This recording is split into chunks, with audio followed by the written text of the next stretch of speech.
Gemara in Sukkah Daf Mem Ches. So the learning for the month of Elul. Ani l'daidi v'daidi lish with tremendous chos for Esrezel Basar Meir, whose yahrzeit was on Beis Elul. The learning of the entire Chabura should be a tremendous chos yilin nishmasa.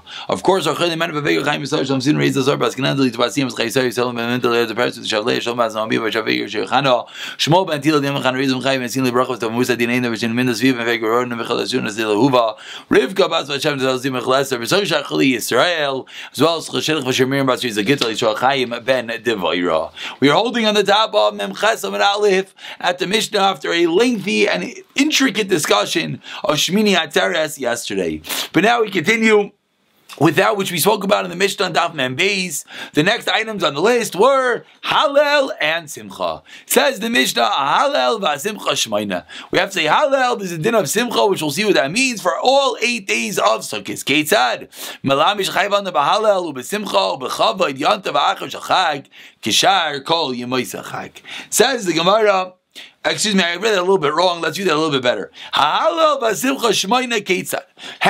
it that we have the din of Hallel and Simcha for 8 days? Melame, this teaches Shechayiv Adam, a person is obligated by Hallel, Ubesimcha, and in covered Yontav when? On day number 8 in Achar Shal Chag on Shmini Atzeres, Kishar Kol Yimei Chag, just like all the days, we have din of Basar and Yayin of Simcha, of new clothing, etc. So too on Shmini Atzeres. Says the Gemara in our Gemara, Menani Mili, where do you know this? This halacha that this din of Simcha, this din of Hallel applies to Shmini Atzeres. The Tanur Rabbanim learned to the Reis. Va'yisa ach sameach, a famous pasuk, and you should be completely nothing but joyous, nothing ach, but completely and entirely sameach. The rabbis, it comes to include something, because the previous pasuk already taught us you have to be happy. When it adds on, and you should be nothing but happy, that comes to include Leila Yom Tov Achrein, that comes to include the last day of Yom Tov, or Yom Tov Rishon. Says Mara, 1 second. You think it's coming to include Shmini Atzeres? Wait, maybe it's coming to include the first day of Yom Tov, teaching me that you have to shech the carbon shlamim and the chagiga in order to have the special basar for the simcha before Yantif, so that on the first night of Yantif you could have a carbon. Generally, we would have assumed that when does the mitzvah, when does the din of simcha apply? By the first day, because you don't have a carbon beforehand. Maybe, perhaps not. Maybe you have to specifically shech before Yantif, so that on the first night of Yantif you could have the din of simcha. Explains the Gemara, the word ach comes to split up, comes to teach us that the last night has a din of simcha. Says Gemara, how do you know that? How do you know to include Shmini Atzeres in simcha and to exclude the first day in simcha? Because the 7 previous days of simcha. A fascinating idea that once it's easier to keep something going than to start it anew. And therefore, because we're within the days of simcha, the 7 days of Sukkot, we can extend it to the 8th day. But to start it up anew early, that's not as simple. So the Visa Ach Sameach comes to include the 8th day and exclude the first day of Yantif. Says the mitzvah Sukkah Shiva Ketzad. How do we have the mitzvah of Sukkah for 7 days? When you finish eating Sukkahs on the last day of Hashanah Rabbah, on the 7th day of Yantif, Lo Yatir Sukkah, do not take apart your Sukkah. Take out your vessels, your utensils from Mincha and onward, for the last day of Yantif, you need to have your utensils inside your house. So after the final meal in Hashanah Rabbah, then bring your stuff inside. Says the Gemara, what if you do not have kelim? You just told me that when you finish eating, bring all your utensils inside to eat inside. But 1 second, if you have no other utensils, what should you do? Says the Gemara, so what were you eating with in the sukkah? What do you mean you have nothing to eat with? Ella, says the Gemara, no, you know what it means. If you don't have a house, you don't have a place, you plan on eating even the last day of Yantif in your sukkah, that's perhaps the biggest room. So you want to stay in the sukkah. So what should you do to show that this room is not a sukkah for the last day of Yantif? You should open up the schach 4 tfachim, open it up in order to create a paslos create that the sukkah is not kosher, so that when you eat it in the last day, it's clear that you're not doing the mitzvah. Rav Shua ben Levi, Amar Malik Bosiner, light a candle to prove you're not doing a mitzvah. Again, this is a discussion of Baal Taisif. Perhaps it will look like you're adding on to the mitzvah. If you don't do anything to your sukkah, and on the last day of Yantif, not necessarily on Shmini Atzeres, on the 9th day in the Chutz La'aretz, or on the 8th day in Eretz Yisrael, you're eating in your sukkah, looks like you're being over and Baal Taisif adding on. So it says the Gemara, either make the sukkah possible by opening up the schach, or put a candle inside a small sukkah, which as well makes it possible. V'lo Pligi says Gemara, Halan V'alahu, one is here in Bavel, one is there in Eretz Yisrael. In Eretz Yisrael, since you're not going to eat anymore there, so you can make your sukkah possible, because you're not using it anymore. In Chutz La'aretz, you're still going to eat in that sukkah the next day, so you can't make it possible, but you still have to do something to show that it's not a sukkah, so then you'll put the candle inside. Says the Gemara, but what about a large sukkah? I'll buy a small sukkah, you're right, you can just open up 4 tvach and make it possible. What about a large sukkah? Says the Gemara, money, mechla, you should bring inside soiled pots, pans, dishes, plates, tamarava, money michla bar mitzlasa, money mishtayib b'matzlasa.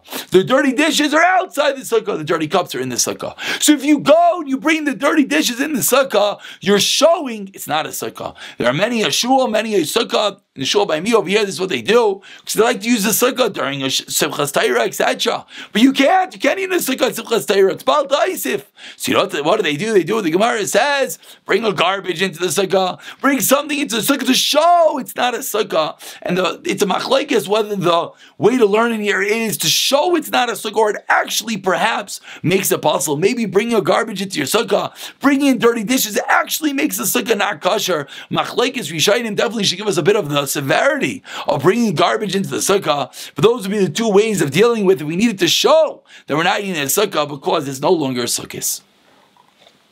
Says the Mishnah on the bottom of Mem Chesed and Aleph, and now begins the discussion of the famous procedure of the Nisach HaMayim, of the drawing the water is a special procedure for sukkahs. And in truth, the Mishnah picks up from within the process. The Mishnah starts with getting the water from the mayim, from the shiluach, but really there are portions before this, which we'll see actually in the latter Mishnahs and Daf Nun Aleph, that we're going to see there was a whole party the night before, the Simchas Beis HaShoeva, and then as it came to the morning, 2 Kohanim would open up Shar Nikanar, and they blow the shofar, and they would start dancing. There'd be a whole procession going out into Ezes Nashim, until they finally got to our Mishnah that says, Nisach HaMayim Keitzad Shleicha Shalzah Machzekes Shleicha Lugim. They would have a pitcher of gold that held 3 lug.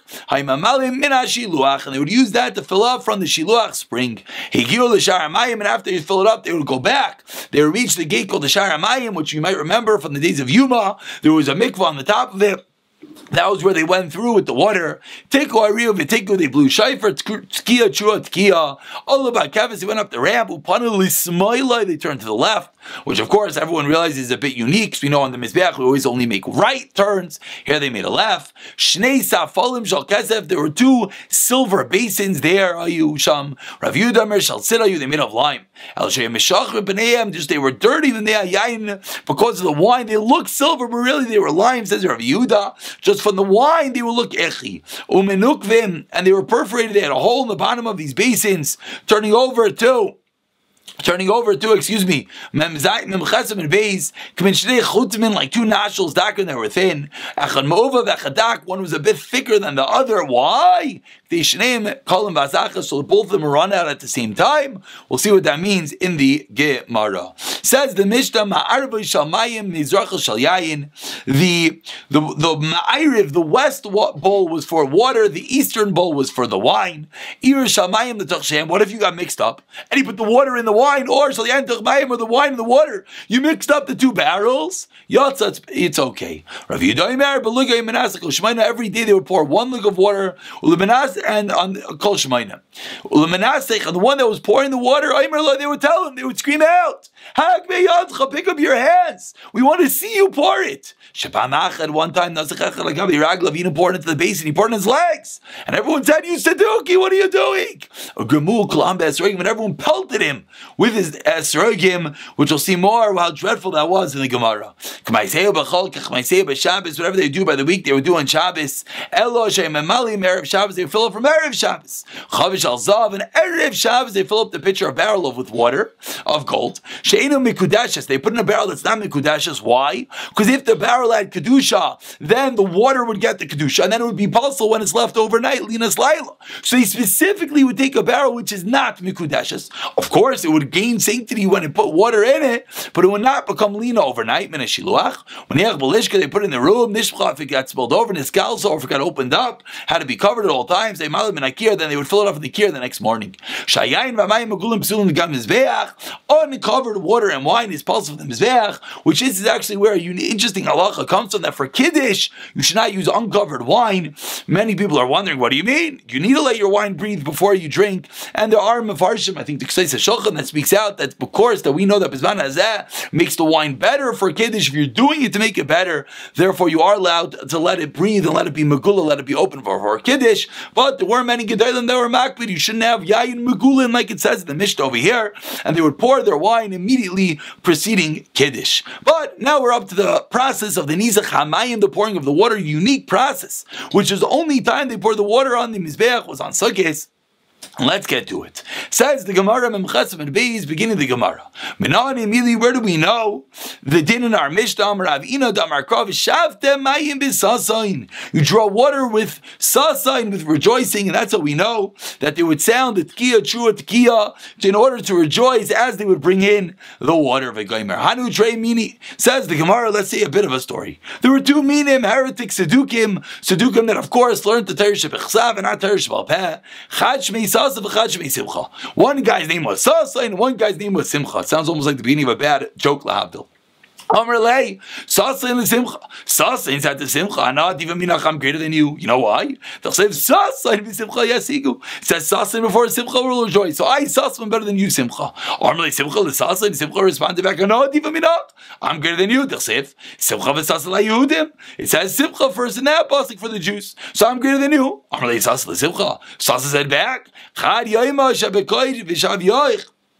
Sasan said back to Simcha, Chad Yaima, one day, Shavkoch, we're going to leave you. Umalu, one second, Shavkoch, one second, Chad Yaima, just lost the place, here it is. Shavkoch v'Shavyoch Paravanka.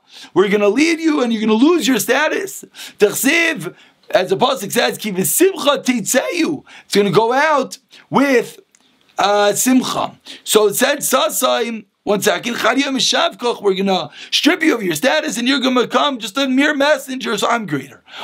Simcha responds to Sasain, one day, you're going to lose your status, and you're going to be mere water drawer. That Sasain will draw water. A bit of a unique conversation between Sasain and Simcha. On the face front, it almost seems like a silly discussion between these two Sedukim. But of course, there's always deeper explanations to all these stories that different Mefarshim speak about. One more story. There was different men whose name was Sasain, Rav Avua. To Rav Avua, he said, in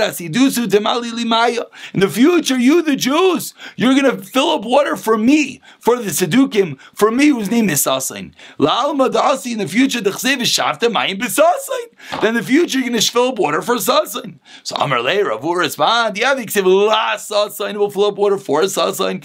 You're right. It means that we're not going to fill it up for you. Rather, what does it mean? That guy, you, Sasain, we're going to skin you, and you're going to be made, you're going to be filled into water, you're going to we're going to use Sasain to fill up water. We're going to use you, Sasain. We're going to strip off your skin and make a canteen out of it and use you to fill up water. Another interesting discussion. Let's finish up. Says the Gemara, the end of the narrow lines. Allah Bakeves, Upana. And one more time, I always messed that one up. The kavesh is a ramp. The kaves is the ram. All the sheep. Allah Bakevesh. They went up the ramp. And they returned left. Everyone who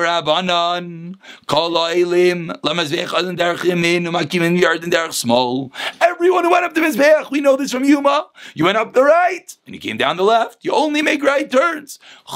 Except for 3 reasons you went up the Mizbeach.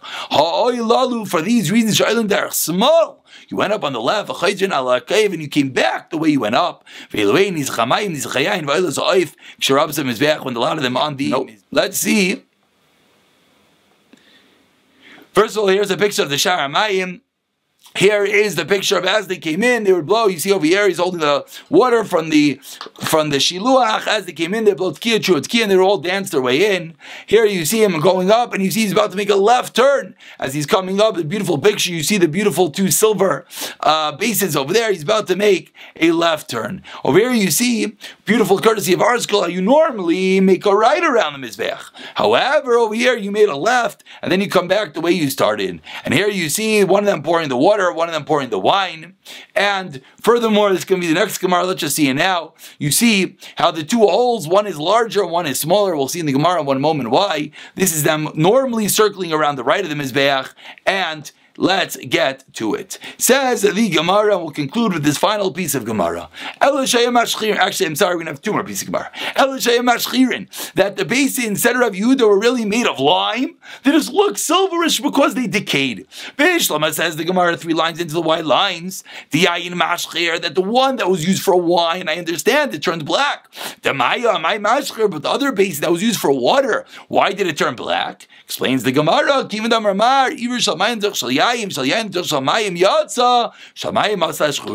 Since we learned to the Mishnah that if you made a mistake and you mixed up the two barrels, it's okay, you're Yaitse. So Lamaisa, it happened that they mixed it up, and therefore we see even the barrel of water became silver at some level. And now we conclude with the Gemara that says, and the barrels had two holes like two nostrils. One was thicker and one was thinner. Says the Gemara, why were they thicker and thinner? 6 lines down, perhaps our Mishnah is Rav Yehuda. It's not even learned in the Mishnah. Rav Yehuda, they would pour one lug down each every day of the 8 days. According to Rabbanan, it was the same quantity. According to Rav Yehuda, how much water was poured down? 1 lug. How much wine was poured down? Explains Rashi, 3 lug. So the hole on the wine had to be bigger than the hole on the water, because you had 1 lug of water at the same time as 3 lug. Just envision 1 ounce versus 3 ounces, 1 gallon versus 3 gallon. If you want them both to finish at the same time, the hole has to be larger. So says the Gemara, perhaps our Mishnah is Rav Yehuda, that there was more wine than water poured, and that's why the whole of the wine was larger, in order to make them finish at the same time. Says the Gemara, no. Afilu Tema Rabbanan, really could even be the Rabbanan. Chamra Samich Maya Kalish. Wine is thicker, and it could be the Rabbanan. That really was the exact same quantity of wine and water. But because wine is more viscous, it's thicker, it takes longer to pour through. So the hole had to be large, even though you're pouring the same quantity, because the thicker liquid takes more time to go through by the wine than by the water. And the Gemara proves, this is logical. Rav Yehuda, if it's Rav Yehuda, Rachav V'Katzer Islay. According to Rav Yehuda, that has to be much bigger, it has to be wider and thinner. So Rav Yehuda has 3 times the quantity of wine that has to go down the same time as water. So in order for 3 times the quantity to go down, it has to be a much thicker hole. The Tanya, like we learned in the Brayso, Rav Yehuda Aimer Shnei Kashiyat Soisa Yisham Achshal Mayim V'Achshal Yayin Shal Yayin Pia Rachav was wide, Shal Mayim Pia Kotzer was thin. They Shneim Kolim Asachas, so that they finish at the same time. And what did our Mishnah say? Didn't say wide and thin, it just said a little bit bigger. Shema Minah. And that's the proof, because our Mishnah just said that one of them has to have a bit of a wider hole. Doesn't mean wide and small, it's a little bit bigger. They were going with the Chacham, and that really they're the same quantity. Why was it a bit bigger? Because wine is thicker than water, and therefore we needed a little bit of a bigger hole in order so the thicker quantity could finish at the same time as the thinner quality. And we'll pick up,